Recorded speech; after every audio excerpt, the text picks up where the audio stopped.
بسم اللہ الرحمن الرحیم۔ باب ظلم دون ظلم، باب ہے ظلم جو دوسرے ظلم سے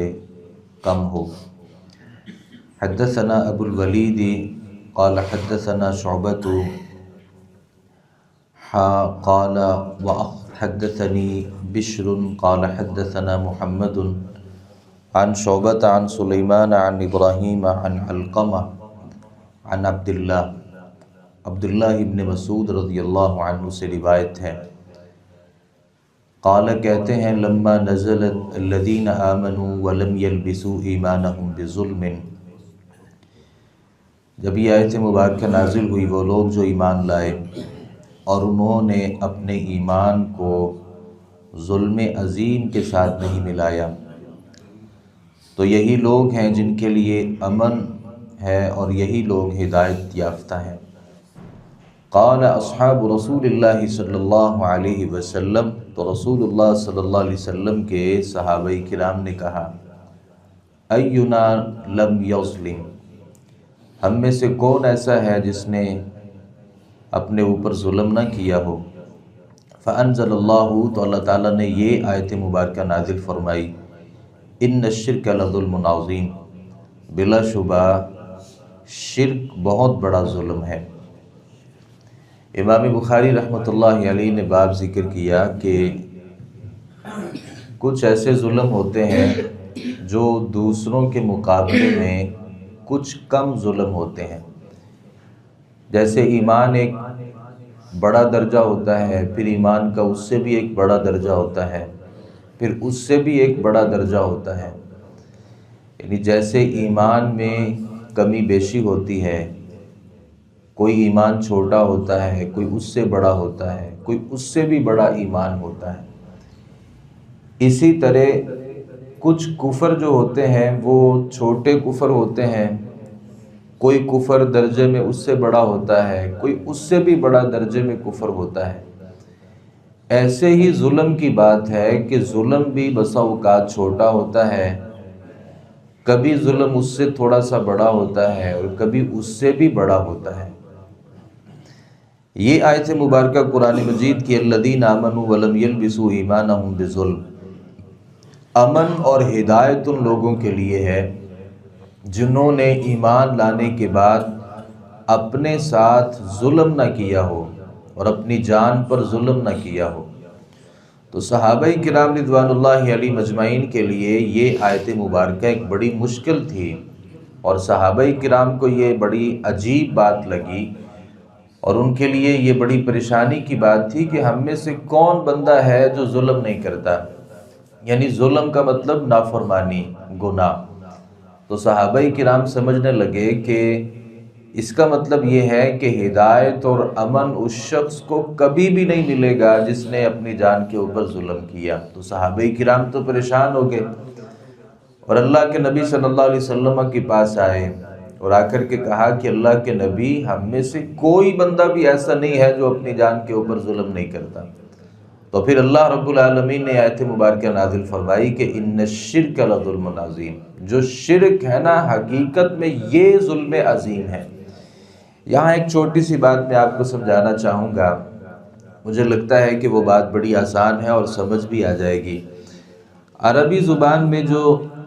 تنوین ہوتی ہے، یعنی ان الشرک ولم یلبسوا ایمانہم بظلم، یہاں جو ظلم ایک لفظ ہے اس کے نیچے دو زیریں ہیں،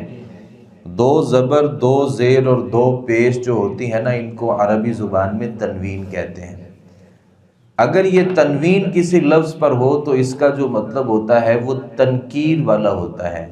یعنی ناکرہ۔ ایک معرفہ ہوتا ہے، ایک ناکرہ ہوتا ہے۔ معرفہ ایک عام خاص چیز کو کہہ دیا جاتا ہے اور ناکرہ ایک عام چیز کو کہا جاتا ہے۔ تو ظلم کا مطلب ہوا کسی بھی قسم کا گناہ۔ تو صحابہ کرام نے یہ سمجھا کہ الذین آمنوا ولم یلبسوا ایمانہم بظلم، کسی بھی قسم کا جس نے گناہ کر لیا اور کسی بھی قسم کا اپنی جان کے اوپر ظلم کر لیا، یہ اللہ رب العالمین نے یہاں سے مراد لی ہے۔ جبکہ عربی ہی زبان میں تنوین کا ایک مطلب تعظیم ہوتا ہے، یعنی ظلم ان کا مطلب ہو جائے گا بہت بڑا گناہ، چھوٹا گناہ نہیں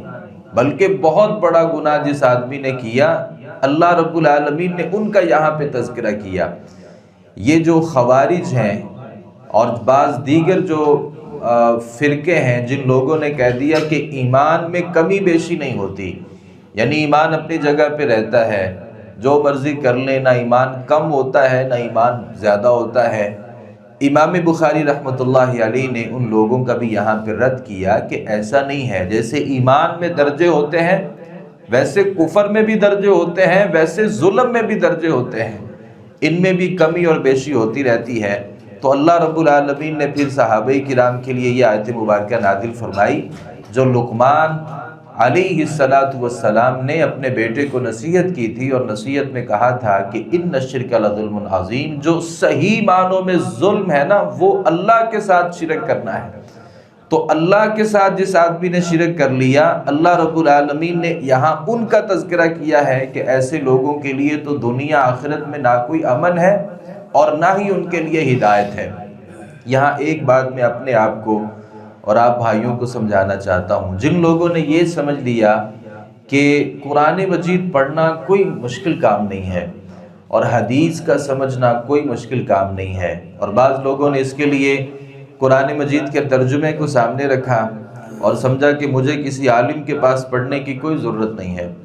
اور اپنے گھر میں صحائف ستہ جو کتابیں ہیں ان کے ترجمے رکھے اور شروحات رکھیں، اور یہ سمجھ لیا کہ میں اس زمانے کا بہت بڑا عالم ہوں، اور اس علم کو سیکھنے کے لیے کسی بھی استاذ کے سامنے جا کر کے گھٹنے نہیں ٹیکے اور زانوے تلمذ طے نہیں کیا، اور یہ سمجھ لیا کہ میں بہت بڑا عالم اور سکالر بن گیا ہوں، جیسا کہ اس زمانے میں بہت سے لوگوں نے دعویٰ کر لیا کہ ہم بھی بہت بڑے عالم ہیں، اور حقیقت یہ ہے کہ ہم نے سمجھ لیا کہ وہ بہت بڑے عالم ہیں، وہ بہت بڑے سکالر ہیں، کوئی پروفیسر ہے، کوئی ڈاکٹر ہے، اور کسی نے کیا اپنے لیے القابات چن لیے، صرف اس وجہ سے کہ میں نے اپنے گھر میں وہ ترجمے رکھے ہیں اور میں لغت سے قرآن کو حل کر لیتا ہوں۔ صحیح بات یہ ہے کہ جو صحابہ کرام تھے نا یہ عربی دان تھے، اور یہ عربی کو اپنی مادری زبان کے طور پر جانتے تھے، اور عربی لغت میں صحابہ کرام کے زمانے میں ان سے بڑا کوئی بندہ پڑھا لکھا نہیں تھا، لیکن ایک مفہوم نہیں سمجھ سکے عربی زبان کا، باوجود اس بات کے کہ وہ ترجمہ جانتے تھے۔ نبی صلی اللہ علیہ وسلم نے جب تک اس کی وضاحت نہیں کی صحابہ کرام نہیں سمجھ سکے۔ تو جن لوگوں نے کہا ہمیں صرف قرآن چاہیے، اور جن لوگوں نے حدیث کا انکار کر دیا اور سمجھا کہ حدیث کی کوئی ضرورت نہیں ہے، آج بہت سے ایسے لوگ شامل ہیں، کوئی عالم مسئلہ بتائے تو ان کا یہ ہوتا ہے ہمیں یہ بتایا جائے کہ یہ قرآن میں کہاں لکھا ہوا ہے۔ بھئی ہم حدیث کو نہیں مانتے، حدیثیں تو بہت بعد میں جا کے لکھی گئی تھیں، ہم حدیثوں کو نہیں سمجھتے، بتائیں قرآن میں کہاں لکھا ہوا ہے۔ تو بھئی قرآن میں تو اس بات کی وضاحت نہیں، اور یہ وضاحت تو نبی صلی اللہ علیہ وسلم نے صحابہ کرام کو بتائی تھی۔ تو جن لوگوں نے کہا کہ لغت سے دیکھ کے قرآن کو حل کیا جا سکتا ہے، یہ حدیث مبارکہ اس بات کی وضاحت کرتی ہے کہ صرف لغت سے مسئلے حل نہیں ہوتے، اور صرف مترجم کتاب کو سامنے رکھ لینے سے مسئلے حل نہیں ہوتے، بلکہ اس کے لیے کسی استاد کی ضرورت ہوتی ہے، کسی متبحر عالم دین کی ضرورت ہوتی ہے جو مسائل کو صحیح معنوں میں جا کر کے سمجھاتا ہے۔ اور جن لوگوں نے کہا کہ قرآن کے لیے حدیث کی کوئی ضرورت نہیں ہے، اس حدیث مبارکہ میں ان لوگوں کا بھی رد ہے، جبکہ حقیقت یہ ہے کہ قرآن کی ساری جو تفسیر ہے اور ساری جو اس کی توضیح اور تشریح ہے، نبی کریم صلی اللہ علیہ وسلم نے اپنی ارشادات کے ذریعے ان کی وضاحت کی ہے، اور وہی ارشادات صحابہ کرام نے جب محفوظ کیے تو وہ حدیث کے نام سے جانے لگے۔ تو اس کا مطلب یہ ہے کہ امام بخاری رحمۃ اللہ علیہ نے جو ذکر کیا کہ ظلم کچھ دوسرے ظلم سے کم ہوتے ہیں، اور کوئی بندہ بھی ایک چھوٹا ظلم کر کے کافر نہیں ہو جاتا، بے ایمان نہیں ہو جاتا۔ ہاں اگر اس بندے کے اندر شرک موجود ہے اور وہ علل اعلان شرکیہ کام کرتا ہے، یا وہ ارکان ایمان یا اسلام میں سے کسی چیز کا کلیتاً انکار کر دیتا ہے، یا اس کی زندگی میں